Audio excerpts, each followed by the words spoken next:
व्रण हवा तो साधारण कथा किंतु जदि बेसी टाइम धरी व्रण होउची ना ताहले सावधान हो जातु। केउ जगह व्रण होतले केउ अंगर जत्न नेबे ताहा कहबी, व्रण कम होवा पई कोन करिवे ताहा भी कहबी, जहा करी कि मोर निजर व्रण कम होइछ। वीडियो शेष जाय देखंतु। तो फास्ट हैला आखिबता। जदि आपनकर आखिबतार व्रण होउची ताहले लिवर बा यकृतर ध्यान रखंतु। नंबर 2, जदि आपनकर मथारे बा फोरहेड रे व्रण होउची ताहले डाइजेशन ने ध्यान रखंतु। माने आपनकर जदि डाइजेशन ठीक से न होउतिबो ताहले कपाळे व्रण होइता। नंबर 3, जदि आपनकर नाकर व्रण होउची ताहले हार्ट बा हृदपिंडर ध्यान रखंतु। नंबर 4, जदि कानर व्रण होउची ताहले किडनी ध्यान रखंतु। नंबर 5, जदि गालरे व्रण होउची ताहले फुसफुस रो ध्यान रखंतु। नंबर 6, जदि आपनकर थोड़ी बा चीन होउची ताहले हार्मोन रो ध्यान रखंतु। केमिति मु मो व्रण को कम करली आ तमे भी करि परियो ताहा बे कहबी। प्रथम हैला सठिक मात्रा रे पानी पियंतु। 2, स्वास्थ्यकर फलमूल खांतु। 3, सुगर बा चीनी को कम मात्रा रे खांतु। 4, यथा संभव बाहर खाद्य बा जंक फूड खांतु नाही। 5,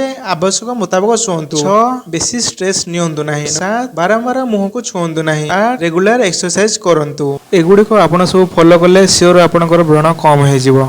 एमितिका इन्फॉर्मेटिव वीडियो मु आपन प्रोवाइड करबी। सो सब्सक्राइब कर दियो चैनल को। देखा हो नेक्स्ट वीडियो रे।